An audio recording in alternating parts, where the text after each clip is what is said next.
आणि असं असताना गेले महिनाभर हा विषय आमचा सुरू आहे आणि हा विषय सुरू असताना प्रथमतः मी पहिल्यांदा या ठिकाणी जाहीर करतो की हा विषय राजकीय नाही.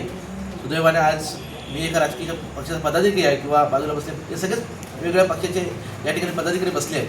पण आम्ही ठरवलं याच्यात कोणतंही राजकारण न करता आम्ही सगळ्यात पहिल्यांदा या भागाचे आमदार सन्माननीय नितेशजी राणेसाहेब पालकमंत्री यांची भेट घेतली आणि त्यांना वस्तुस्थिती समजून सांगितली. त्यानंतर हे सगळं करत असताना पूर्ण कोकण पट्ट्यातले सगळे लोकप्रतिनिधी जिल्ह्यातले असतील किंवा रायगडपासून सिंधुदुर्गापर्यंत या सर्व लोकप्रतिनिधी भेट घेऊन आम्ही ते वस्तुस्थिती समजून त्यांना सांगितली.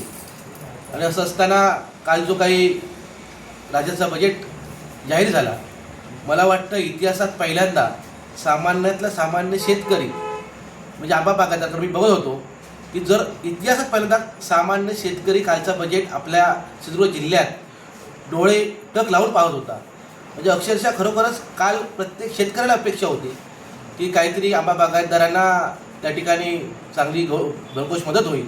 पण कारण एकंदरीत सोशल मीडियावर संध्याकाळी जो काय बजेट सादर झाल्यानंतर ज्याही काही लोकांच्या प्रतिक्रिया आल्या त्या खरोखरच अगदी चिंताजनक होत्या की खरोखर सर्वसामान्य शेतकरी अगदी नाराज झाला आहे. मला वाटतं इतिहासात कोण कधी बजेट बघत नाही एवढा अटक लावून कोकणातला तरी बरेचसे शेतकरी तो कालचं बजेट बघत होते. आणि असं असताना त्याच्यानंतर काही चर्चाही सभागृहात झाली आणि चर्चा करत असताना खरोखरच सन्माननीय कृषी मंत्री यांची आम्ही भेट घेतली आणि काल त्यांनी जे काही कोकणच्या बाबतीत त्यांनी वक्तव्य केलं की ते मागचं तर काही सगळं बजेट वाचून दाखवलं की विम्याला आम्ही 82 कोटी जिल्ह्यातल्या सिंधुदुर्गासाठी तजवीज केली होते. हे सगळ्या मागच्या गोष्टी आहेत. ते पुढचं काही बोलायला तयार नव्हते आणि त्या बजेटमध्ये आम्हाला अशी अपेक्षा होती की आमची साधारण आम्ही एवढं फिरल्यानंतर आम्हाला अंदाज होता की या सरकारकडून समाधानकारक आपल्याला काही हे मिळणार नाही.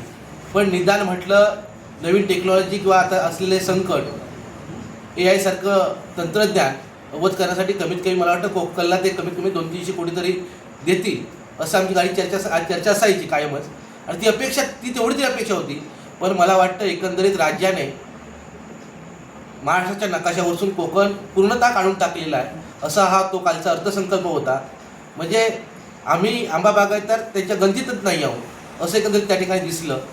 वाईट म्हणजे सुदैवानं आपल्या जिल्ह्यातील किंवा कोकणातले लोकप्रतिनिधी असतील जसा म्हणावा तसा त्या ठिकाणी विषय त्यांनी मांडला नाही किंवा जे काही सरकारकडे भांडलं पाहिजे होतं तसं काही ठोस असं काही दिसलं नाही. खरोखरच सामान्य शेतकरी म्हणून त्या गोष्टीचं वाईट वाटतं. आणि असं असताना या देवगड तालुक्याने असेही आमदार बघितले आहेत की एकेकाळी एखाद्या विषयासाठी राजीनामाही दिली, सत्तेतल्या आमदारांनी राजीनामा द्यायला सुद्धा तयार होते. आणि असं असताना आजचं म्हणजे जिल्ह्यातच घेऊ नका कोकणचे सर्व लोकप्रतिनिधी जे सत्तेतले असतील ते सत्ता सोडायला काय तयार नाहीत असं एकंदरीत दिसतं आहे. कारण आज अशी अपेक्षा होती रायगडपासून सिंधुदुर्ग जिल्ह्यात एका तरी आमदाराने जर म्हटलं असतं ना की ह्या शेतकऱ्यासाठी माझा राजीनामा देतो तर आज कुठेतरी आम्हाला वाटलं कोकणच्या लोकांना वाटलं असतं की लोकप्रतिनिधी आपल्यासोबत आहेत. पण सुदैवानं ती कोकणच्या जनतेच्या नशिबात नाही. आणि असं असताना आजपर्यंत कोकणची जनता कधी रस्त्यावर उतरली नाही की एवढा हा विषय म्हणजे आपणही पत्रकारासमोर आहात तुम्हाला याची कल्पना असेल की कोकणच्या इतिहासात एवढा शेतकरी कोकणी माणूस हा एकत्र येणे हा कोकणच्या इतिहासातला हा पहिला दिवस आहे. कारण कोकणी माणूस कधी एकत्र येत नाही हा आजपर्यंत इतिहास होता. पण आंबा बागायतदार काजू बागायतदार दाखवून दिलं की आम्ही एकत्र येऊ शकतो.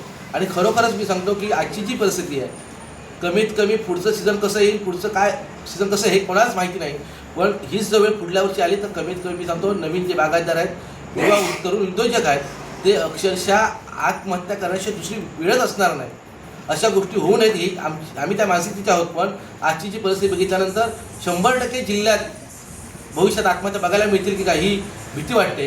आणि असं असताना ठीक आहे सगळी सत्ताधारी मंडळी जिल्ह्यातली जी काय मंडळी आहे गल्लीपासून दिल्लीपर्यंत ज्यांची सत्ता आहे आम्ही आजपर्यंत सोशल मीडियाच्या माध्यमातून बघत होतो की हे सरकार म्हणजे राज्यातलं असेल किंवा केंद्रातलं असेल हे धनधानक्यांचं सरकार आहे हे शेतकऱ्यांचं सरकार नाही. हे आज ज्यावेळी आमच्यावर वेळ आली त्यावेळी आम्हाला समजले की हे खरोखरच ते आहेत.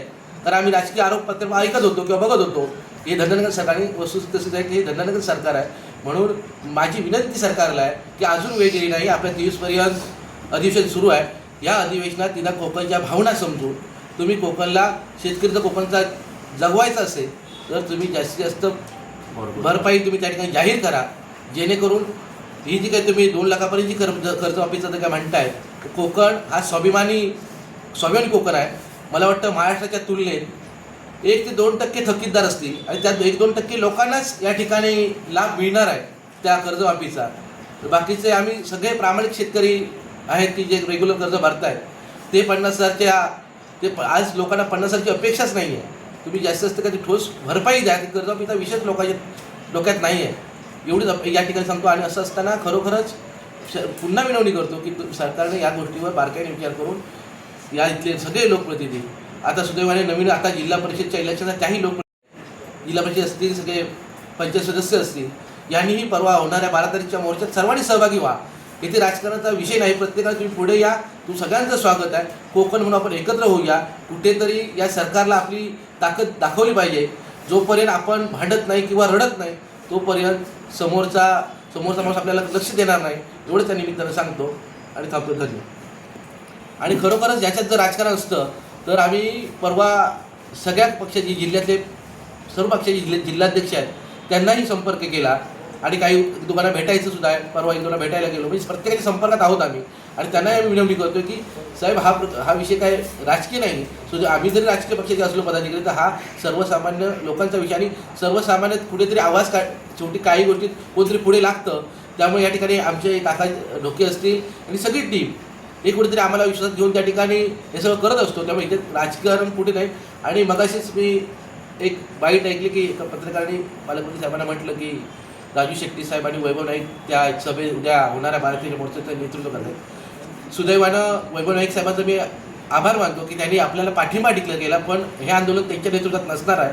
आम्ही त्यांनाही तशी कल्पना दिली आहे की हे नेतृत्व फक्त सन्माननीय राजू शेट्टी साहेब यांच्या नेतृत्वात असणार आहे. त्यामुळे याच्यात ते सहभागी होतील आणि त्यांनी व्हावं अशी आमची अपेक्षा आहे. सगळ्या पक्षाच्या आजी माजी आमदार सगळ्या लोकप्रतिनिधी आहेत ते सर्वांनी सहभागी व्हा ही आमची विनंती आहे. पण त्या सभेत फक्त नेतृत्व त्या आंदोलनाचं सन्माननीय राजू शेट्टी साहेब करणार आहे. विनंती आहे की 100% आमचा तुमच्यावर विश्वास आहे. पण असं असताना तुम्ही ज्या काही मागील अनुभव आहेत सर्वसामान्य शेतकऱ्यांना ते पाहता तुम्हाला या ठिकाणी आता जाहीर मोठी घोषणाच करावी लागेल.